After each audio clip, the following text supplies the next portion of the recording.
Hello there, BookTube. My name is Daniel. Welcome back to my channel, Guilty Feet. When did you get here? I've got no rhythm. And today I'm going to talk a little bit about reading authors across genre.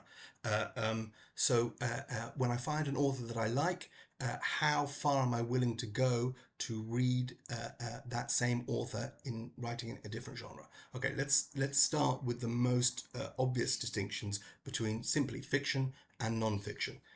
There have been several cases that I can think of where I started reading an author based on their fiction, where I would have read a couple of novels, and then knowing that that same author had written non-fiction, I've gone out and read their non-fiction, whether it's essays or reviews or a biography or autobiography. So Martin Amis, I started reading his fiction. I've read his non-fiction, his essays, and his autobiography. Salman Rushdie, read a lot of his fiction, and I'm working my way through his essays. I've got one more volume of those to go. Jonathan Franzen, I read his fiction and I've read his non-fiction. Zadie Smith, I've read all her fiction and I picked up a couple of collections of essays. Who else?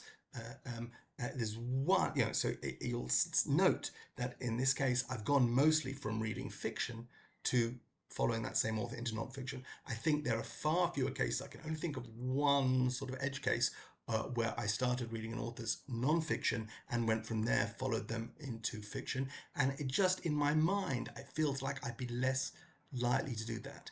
Someone who's established themselves as a writer of literature, of fiction that I admire, it seems like I'd be willing to read their essays. I don't think it always works the other way around. I'm trying to think of good examples. The only one I have off the top of my head was Ta-Nehisi Coates, who wrote Between the World and Me, which was a powerful set of essays written to his son about being African American in the US.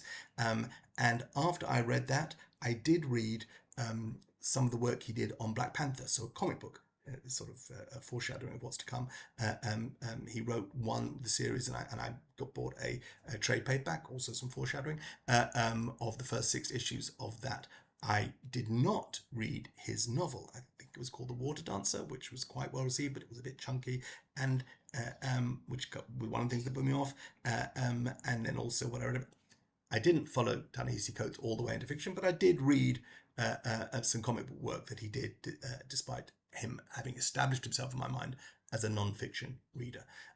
Other genres that I would follow an author through, and genres that I would not follow an author through.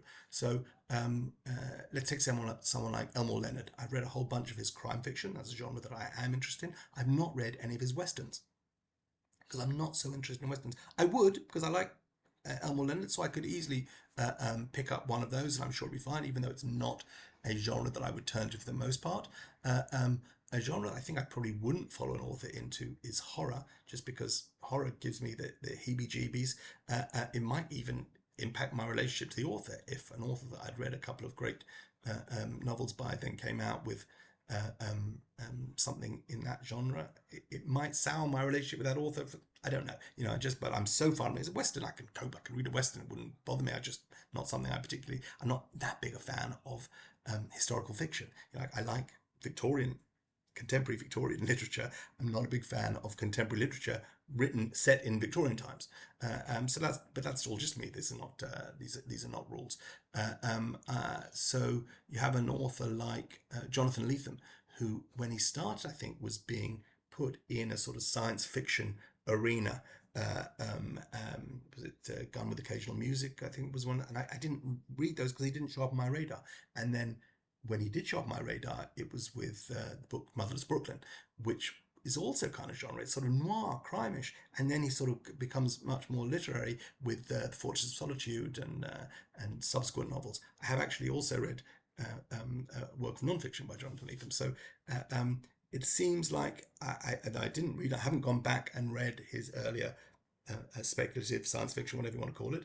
But when he became sort of crime genre that I'm interested in, and then moved into sort of more mainstream literary fiction, as if these barriers should exist. I don't think they should, and that's why I file everything all together on my shelves. But I did follow into the genres that I did like. I'm trying to think of other examples. Lauren Groff. So Lauren Groff wrote she had early novels. The first Lauren Groff that I read was called Fates and Furies, which was a piece of contemporary set literary fiction, had a great twist in the middle. I didn't think I was going to like it, and then I really liked it. And so I picked up her next book, which was Matrix, which was a work of historical fiction, I think set in a 12th century French nunnery. I probably got the century wrong. But if that had been my first encounter with Groff, I might not have gone to that. But it's a nice size book, and absolutely spectacular. I think superior to Fates and Furies and my favourite Groff so far.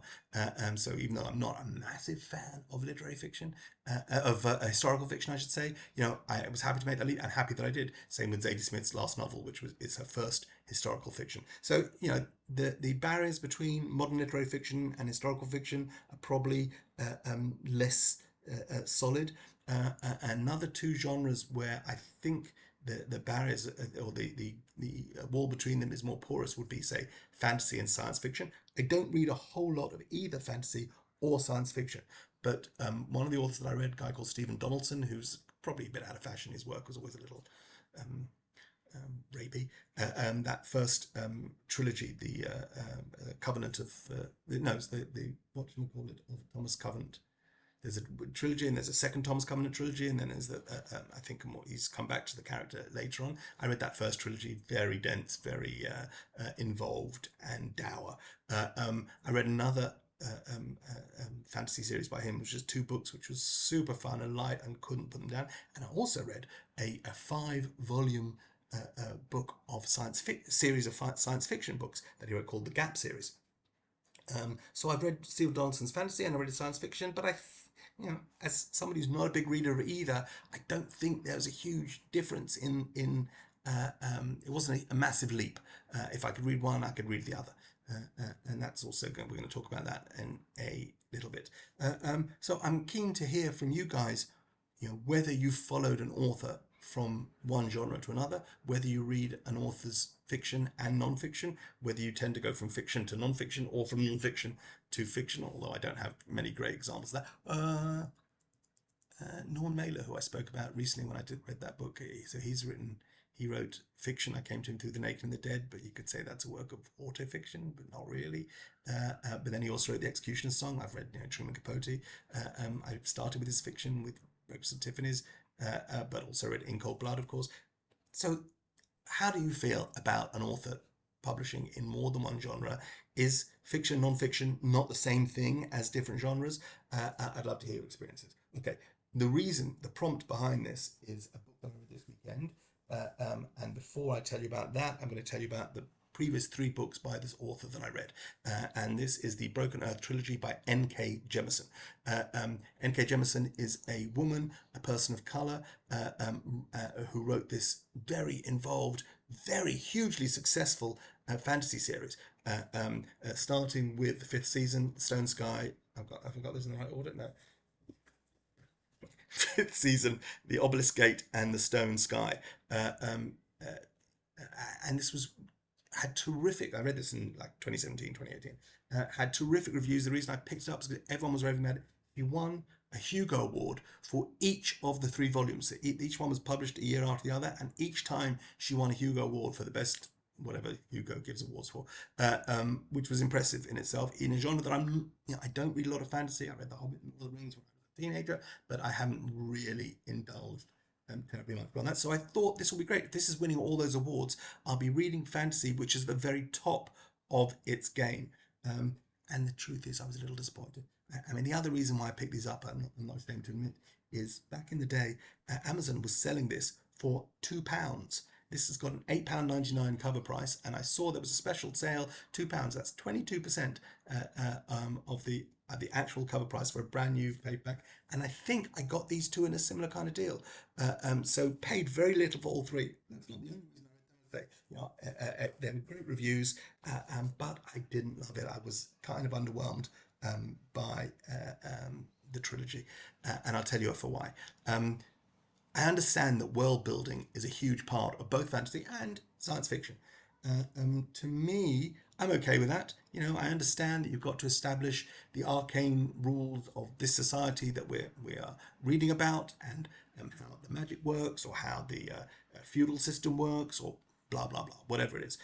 I found that with this trilogy, the amount of world building and the persistent, exhausting amount of world building, just to me sort of got in the way of the story. I remember actually thinking, this is while I'm reading it, in the last third of the third book, we were still learning new rules about, oh, what this does to who, and how these people, their history means that they do this, and this new kind of recipe is going to enable you to that. It was like, really? Have we not got? Isn't the point of world building to establish the framework through which plot and story and dialogue occurs? Isn't world building about giving us context for everything else we're trying to do? World building shouldn't be the point. Maybe I'm wrong. Maybe it's because I don't know enough about fantasy. But I'd love to hear from those of you that read more fantasy to explain. What is the point of world building? To me, it seemed to be about establishing context. You know, I understand the world building in the Harry Potter books. So we know about the relationship between magic users and Muggles. We know about curses that should never be used. We know about Horcruxes. We learn all about these things, but in service of story. This seemed to be a lot of world building that just led to more world building, and there was a story in the background. I didn't have a great experience with N.K. Jemisin. Happy to hear from people who did. But then picked up recently and read just this weekend this. This is Far Sector, written by N.K. Jemisin, and this is a comic book uh, um, set in the DC universe. It was a new character created just for this series, but she is a Green Lantern. That is part of the Green Lantern Corps with Hal Jordan, Guy Gardner, John Stewart, etc., etc., etc., Kilowog, and other assorted alien members of the Green Lantern Corps. This was a new character. Sojourner Mullen was created for this, I think, and this was a 12-part miniseries. What do I mean by 12-part miniseries? I mean, this was originally published in 12 separate comics, which you would buy one a month as they came out, that told a whole story from start to finish. This wasn't part of a great thing, even though this character, which was created for this story, has since gone on to appear in other stories. This was a complete story, actually a murder mystery, set on a far-off planet of, well, not actually a space station, of 20 billion aliens of 3 different species. We'll get to all that in a second. I just want to do a quick sidebar before, to give some of my reasons why I didn't love this very much, perhaps even less than the Broken Earth trilogy, and explain a little bit about comic books and how they work. Okay, so this, as I say, was a 12-issue miniseries, and this has been published under this imprint, a relatively new imprint from DC Comics, the DC Compact Comics. Now, why? Just to tell you can't see why this is a compact comic, but let me compare this to an actual comic book. So I have in my collection. Let me take it out of the bag where I preserve it so it doesn't get destroyed. This is an edition of Spider-Man. This is not Spider-Man #1, the original one from 1963, even though he first appeared in Amazing Fantasy 15. This is a 1990s new series that was just Spider-Man, not the Amazing Spider-Man or the Spectacular Spider-Man. This was just Spider-Man. This series started.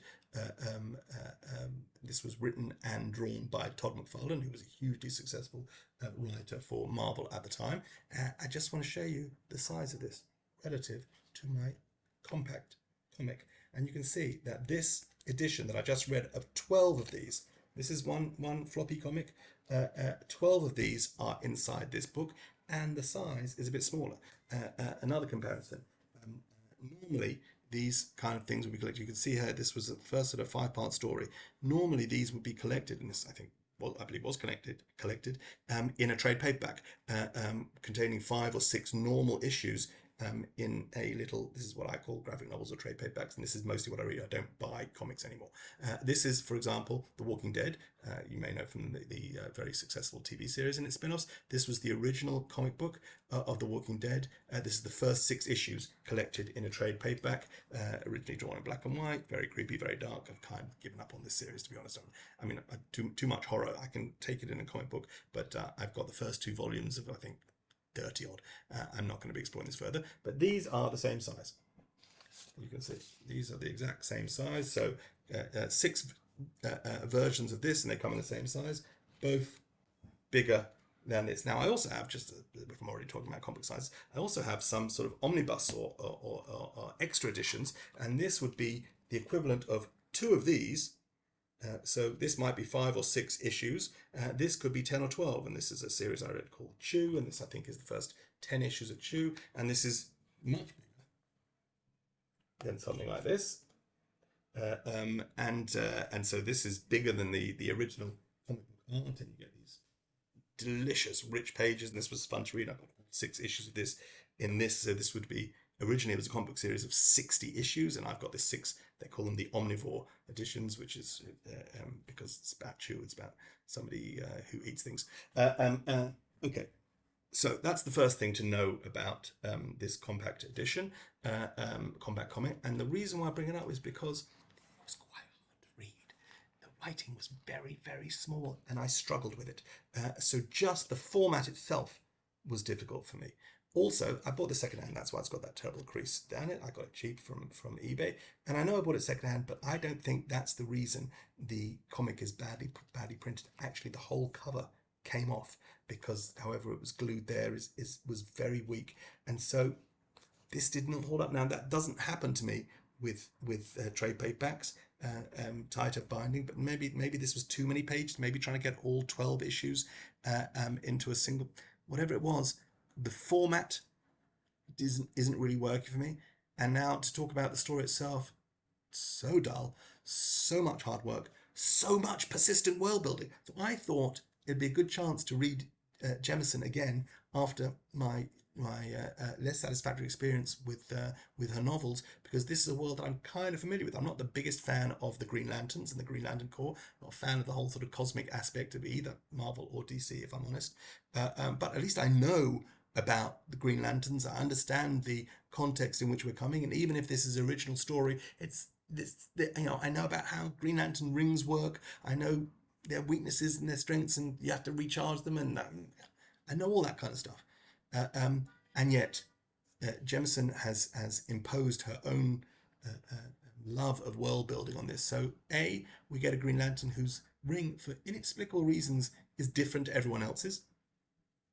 Okay, we get so a new set of rules, and then we get this 3 species, and they're living on this thing, and they used to fight each other, but now they don't fight each other. And there's some, the overriding plot is about the fact they've all had their emotions forcibly removed, and that's stopped them going to war with each other. But now there's been the first murder in 500 years, and so the Green Lantern is there. So it's kind of murder mystery set on a space station with warring aliens from different species, and some diplomacy, but some gruesome violence, and just constantly learning new things about what happened and how they do this, and this species can actually do this, but and then in chapter 8 we found out that species can do this, and it's like more and more new information, and the story gets lost in it. I finished this last night. I can't tell you who done it, I can't tell you why. It was just that reliance on world building over story that I'd struggled with in the Broken Earth trilogy, and here and the artwork is kind of sort of computer generated. I don't mind that so much. It's nice. I know the Jamal Campbell is the artist credited with this, but to me the problem is the writing. I don't think Jemison is an author that I'm going to be reading much more by, but I'd love to hear. So I went with the fantasy, moved into science fiction or comic books. Neither one really worked for me, but it's the same essence as if it had worked for me across genre. The fact that I will read an author across genre means that I'm not trying to stick myself in too much of a box, but I'm kind of in a box because I will only read probably a handful of genres. I'd love to hear from you guys what authors you followed across what genres. Does fiction, non-fiction even count, or are those too broad? And let me know what you think. Take care. God bless. Bye.